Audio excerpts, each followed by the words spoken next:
treatment seperti apa, mungkin tidak perlu dimasukkan ke dalam analisis. Karena kita sudah tahu, oh ini sudah pasti beda nih orang gitu ya. Nanti dia nggak bisa nih kalau disamakan dengan yang lain-lain gitu. Tapi kalau misalkan Bapak Ibu saya nggak mau ada strategi khusus ya dia atau nggak yakin gitu misalkan nggak yakin bahwa ini tuh benar-benar ekstrim gitu ya sehingga perlu di treatment khusus sebagai customer yang khusus kemudian dimasukkan itu juga boleh. Nah, klaster sendiri itu sebetulnya dari metode-metode yang ada terkait perhitungan jarak. Kemudian metode itu ada yang dikembangkan dengan untuk klaster yang robust terhadap outlier. Jadi kalau misalkan tadi jarak Euclidean itu nggak robust terhadap outlier dia. Jadi ada sebentar di sini ya mungkin ya start multivariate di sini. Oh bukan di sini ya sini. Yang cluster observation. Nah ini ada beberapa macam ukuran distance termasuk linkage method. Ini masing-masing punya kelebihan. Termasuk di sini misalkan menggunakan median. Bapak Ibu tahu bahwa median itu lebih robust daripada rata-rata. Ya, artinya kalau ada data outlier, itu perhitungannya bukan menggunakan data, kalau dihitung menggunakan median, itu dia masih robust. Hasilnya akan tetap tidak, tahu robust ya? Robust itu tidak banyak terpengaruh oleh keberadaan data outlier. Sehingga pada saat Ibu tahu datanya ada outlier nih, saya mau pakai ukuran linkage-nya median, kemudian jaraknya silakan dipilih jarak yang lain, misalkan Pearson atau Manhattan kayak gitu. Ada penggunaannya sendiri-sendiri. Gitu ya, Bu ya. Tapi kalau tadi tergantung kebutuhan, kalau misalkan Ibu nggak mau takut nanti ini mempengaruhi hasil cluster, kemudian sudah tahu bahwa memang customer ini nggak seharusnya di-treat sama dengan yang lain, customer yang lain, maka di-exclude saja. Gitu. Tidak masuk dalam bagian analisis. Oke, baik, baik, Prof. Hmm.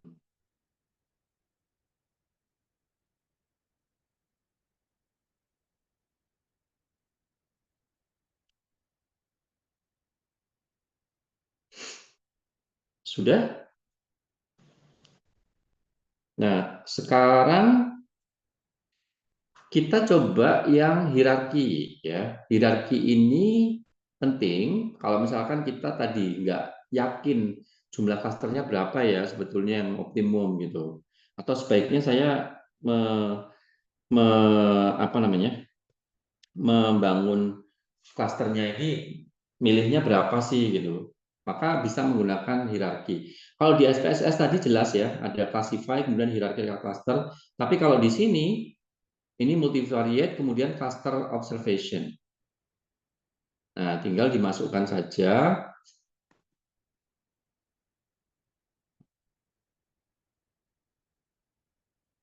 Di sini, kemudian pakai yang standar saja, asumsinya tidak ada yang aneh.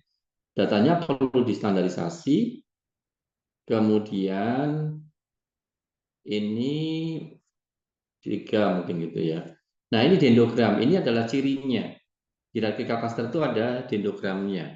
Nanti kita belajar gimana cara membaca dendrogramnya. Kemudian storage di sini ini nih ini berapa klasternya ini yang muncul di sini ya. Jadi yang mau ditampilkan tuh berapa klaster. Jadi ini misalkan C8.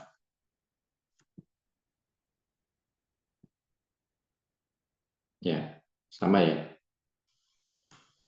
Di hasilnya ini sama dengan ini. Gitu. Nah, sekarang kita lihat dendrogramnya. Nah, ini dendrogram namanya.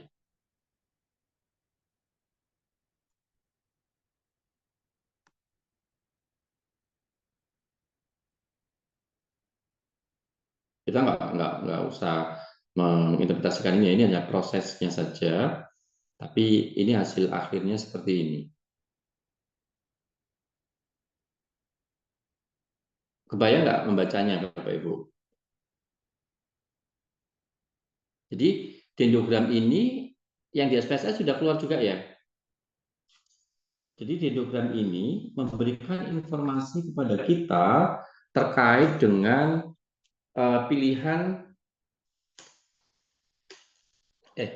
anggota klaster sesuai dengan pilihan jumlah klasternya. Jadi kalau misalkan sekarang saya tanya, misalkan jumlah saya pengen klasternya 2, anggotanya apa saja?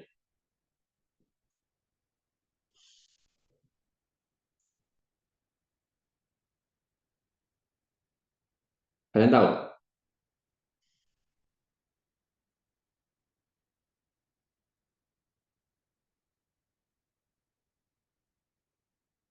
Izin Gimana Prof, yang pembacanya? merah itu ya Prof. 2, 3, 1, 3, 7, 20. Hmm, ini 2, 3, 1. Enggak. Kalau pertanyaannya adalah kalau klasternya 2, berarti kan ada klaster 1, grup 2. Grup satunya yang mana, grup 2-nya yang mana? Oh, grup 1 tetap, grup 2-nya grup 1 dan 2 yang grup 2 dan 3 yang sekarang Prof. Gimana? Coba diulangi. Ini Bro, izin Bro, mungkin kalau salah. Yang biru itu kan klaster 1, kelihatan yang merah Hmm, klaster 2, yang hijau klaster 3. Jadi kalau hanya Oke. dua klaster, yang klaster 2 dan 3 itu jadi satu, jadi klaster Oh kedua. ya. Oke. Jadi gampang ya membacanya dari atas. Kalau satu klaster itu berarti semuanya. Semua pasti jadi satu klaster. Ya. Kalau klaster 2 itu dipotong di sini. Yang sampai ininya potong jadi 2. Ini kita tarik gini aja. Ini kan kepotong jadi 2 kan, 1 sama 2. Ini berarti 2 klaster. Artinya berarti yang di bawah ini adalah satu klaster. Ini klaster 1 sampai sini, klaster 2 sampai semuanya ini. Gitu. Nah, kalau 3 kita tarik lagi. Sebentar saya hapus ya.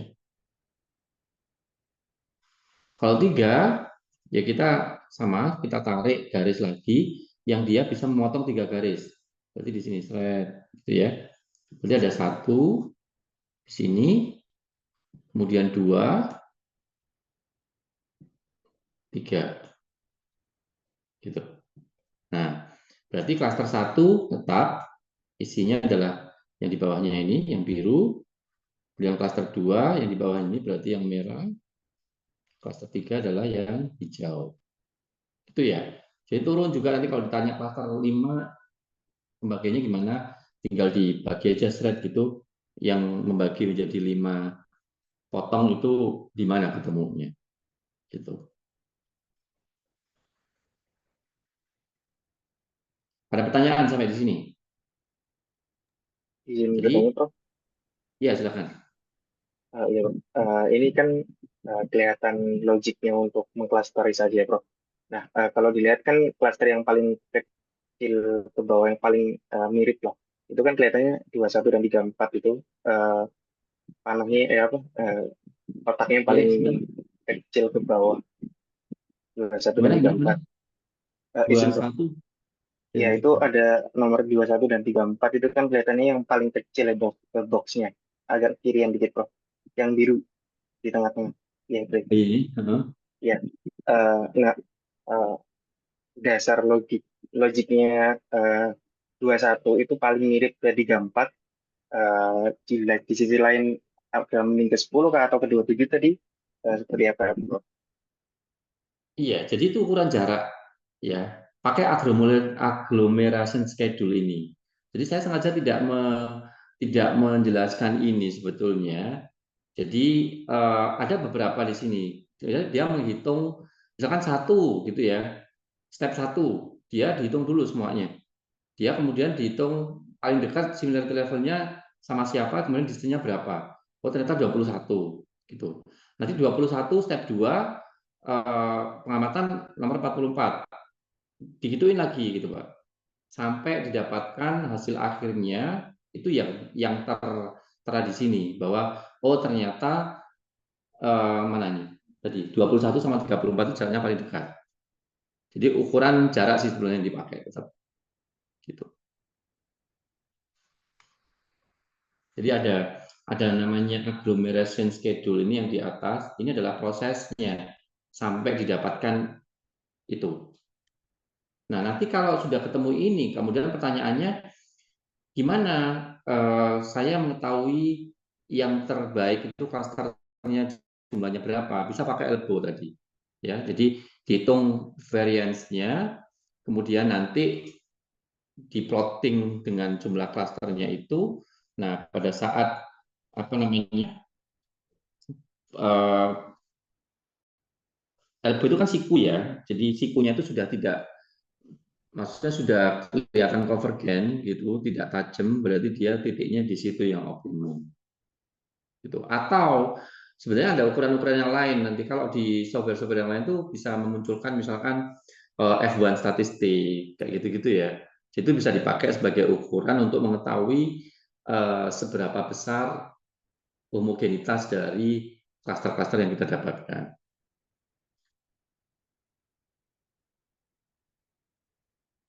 Jadi konsepnya seperti ini semua untuk clustering ya, Bapak Ibu. Mungkin saya nggak ngasih contoh data yang lain, intinya ya sama seperti ini.